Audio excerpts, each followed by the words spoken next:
Assalamualaikum warahmatullahi wabarakatuh. Bertemu kembali di perkuliahan kali ini masih di mata kuliah e-application ya bersama saya Isa Fakiuddin Hanif. Ya, di pertemuan 5 masih membahas mengenai e-commerce ya, e-commerce. Nah, di sini kita akan fokus membahas bersama apa itu teknologi e-commerce. Perkembangan teknologi memberikan dampak pada berbagai aspek dalam kehidupan. Ya, salah satu bidang yang mengalami dampaknya adalah bidang ekonomi. Ya tentunya bidang ekonomi ini mengalami perubahan ya, mengalami perkembangan dari teknologi itu sendiri. Bidang perekonomian telah banyak mengalami perubahan dan perkembangan ya. Salah satunya adalah adanya kegiatan perekonomian berbasis internet atau yang dikenal dengan sebutan e-commerce. Jadi kalau dulu kegiatan perekonomian dilakukan secara konvensional, secara tatap muka, secara bertemu ya. Sekarang dengan menggunakan basis internet ya, aktivitas jual beli tidak harus dilakukan secara tatap muka ya. Bahkan sekarang sudah banyak ya aplikasi yang memberikan kenyamanan dalam melakukan transaksi jual beli online. Ya, jadi memang perhatian khusus diberikan terhadap dari aplikasi itu sendiri, bagaimana supaya salah satu pihak tidak mengalami kerugian ya, karena tentunya ketika perkembangan e-commerce ini ada, beberapa oknum ya bermain, mereka melakukan kecurangan-kecurangan ya, dan banyak ya berdampak terhadap pengguna atau terhadap konsumen. Nah, maka dari itu memang ada beberapa kekurangan dan kelebihan yang dihadirkan dari kegiatan jual beli online tersebut. Bagi sebagian orang, kegiatan e-commerce hanya mencakup kegiatan jual beli saja. Ya, tetapi bagi sebagian orang lain, kegiatan e-commerce ini meliputi seluruh proses ya, mulai dari pengembangan ya, dikembangkan terus ya, aplikasi e-commerce itu dikembangkan sesuai dengan kebutuhan ya, dikembangkan sesuai dengan aktivitas-aktivitas jual beli yang dilakukan oleh konsumen-konsumen ya. Lalu di dalamnya ada aktivitas pemasaran ya. Bicara e-commerce, kita bicara bagaimana memperkenalkan produk kita ke masyarakat luas.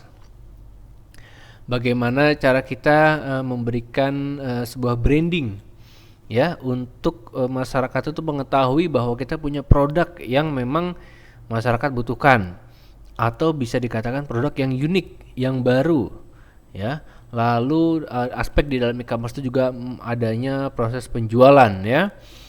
Proses penjualannya juga merupakan salah satu proses yang memang pelayanannya harus dimaksimalkan kepada konsumen. Lalu pengiriman ya.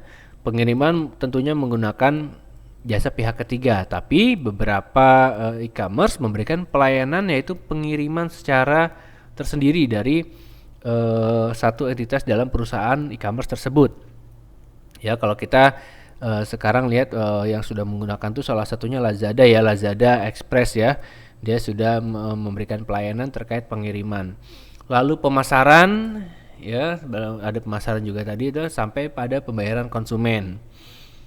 Inilah proses-proses yang dilakukan dalam aktivitas jual beli online.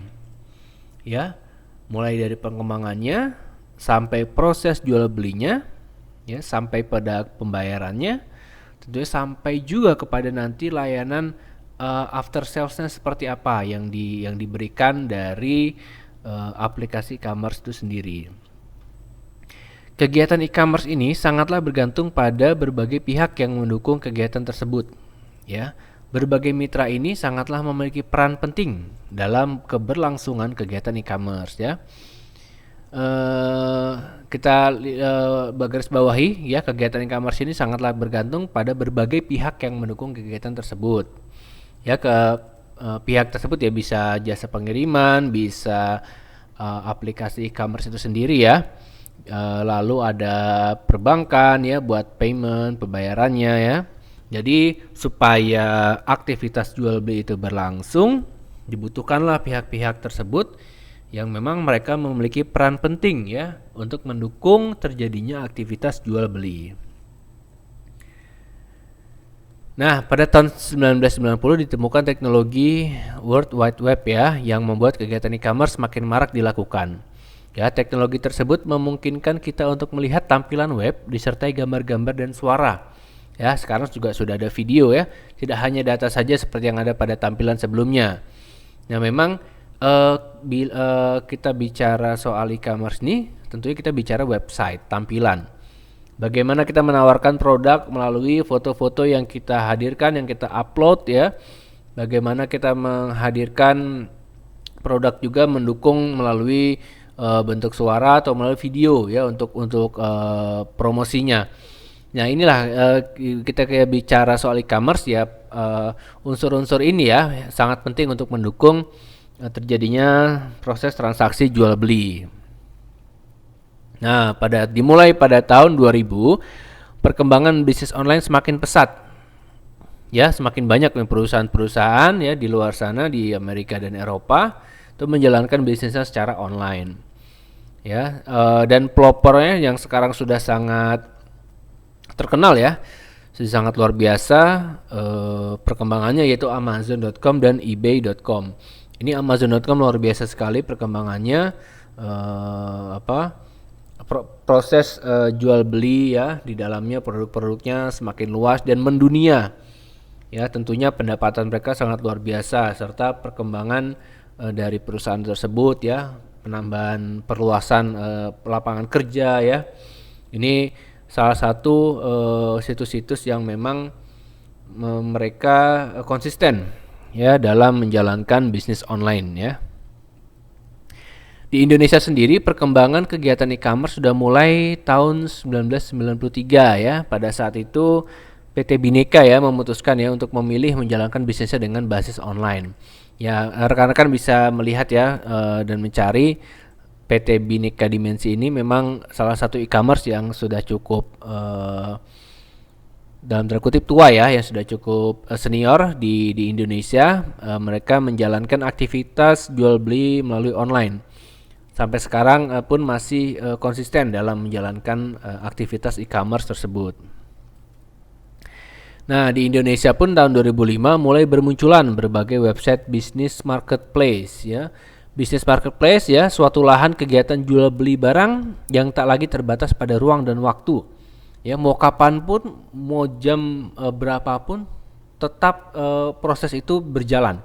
Ya, di tempat manapun tidak terbatas. Ya itulah bisnis marketplace ini sangat luar biasa ya marketplace ini ya. Tidak terbatas sama ruang, mau di mana saja bisa dilakukan, di rumah, di luar ya, di tempat keramaian dan waktu. Tengah malam pun ya, mau pagi ya, siang tetap terus proses itu berjalan. Website bisnis marketplace ya yang dimaksudkan itu seperti bukalapak.com ya, Zalora, Tokopedia, blibli.com ya. Kita sudah mungkin rekan-rekan mahasiswa juga sudah tahu ya, bahkan sudah sering menggunakan platform dari aplikasi e-commerce ini. Nah, web-web tersebut ini memungkinkan dilaksanakannya transaksi jual beli dimanapun dan kapanpun, ya baik penjual maupun pembeli dalam menjual dan membeli barang yang mereka inginkan. Nah, konsep e-commerce itu teknologi merubah banyak aspek bisnis dan aktivitas pasar, ya sangat banyak merubah. Ya, dalam bisnis perdagangan misalnya ya, kemajuan teknologi telah melahirkan metode transaksi yang dikenal dengan istilah e-commerce atau electronic commerce. Nah, e-commerce merupakan transaksi jual beli produk, ya, jasa dan informasi antar mitra bisnis melalui jaringan komputer yaitu internet. Ya, ini kalau bisa kita pahami bersama teknologi sekarang segala aspek ya, saya rasa segala aspek itu sudah banyak berubah. Ya, tentunya perubahan ini menjadikan aktivitas tersebut menjadi lebih efisien ya, lebih efektif ya, lebih hemat dalam beberapa aspek juga ya, lebih mempermudah juga tentunya. Nah, internet merupakan jaringan komputer yang sangat besar ya, yang terbentuk dari jaringan-jaringan kecil yang ada di seluruh dunia yang saling berhubungan satu sama lain. Ya, kalau kita di Indonesia, kita saling bisa berkomunikasi dengan negara-negara lainnya. Salah satu fungsi internet adalah sebagai infrastruktur utama e-commerce. Tanpa internet, ya kita sulit ya mengakses e-commerce, bahkan tidak bisa untuk mengakses e-commerce yang dia memang basisnya online atau berjalan di internet. E-commerce merupakan proses yang memungkinkan teknologi-teknologi berbasis situs internet yang memfasilitasi perniagaan atau perdagangan. Ya, jadi internet dalam aktivitas e-commerce ini sangatlah penting ya, sangat penting sekali. Nah, secara garis besar e-commerce saat ini diterapkan untuk melaksanakan aktivitas ekonomi business to business ya, business to customer ya, dan customer to customer. Aktivitas ekonomi dalam dunia e-commerce itu memang cukup menjadi perhatian khusus ya, karena ini keterkaitannya dengan bagaimana kita memberikan pelayanan ya, bagaimana cara kita untuk memanajemen, untuk mengkoordinasi, untuk memfasilitasi apa-apa yang dibutuhkan di dalam entitas e-commerce itu sendiri. Nah, baik, mudah-mudahan dari pertemuan tadi ya, kita sudah membahas bersama mengenai e-commerce, konsepnya seperti apa, teknologinya apa saja, itu mudah-mudahan dapat bermanfaat. Saya akhiri, wassalamualaikum warahmatullahi wabarakatuh.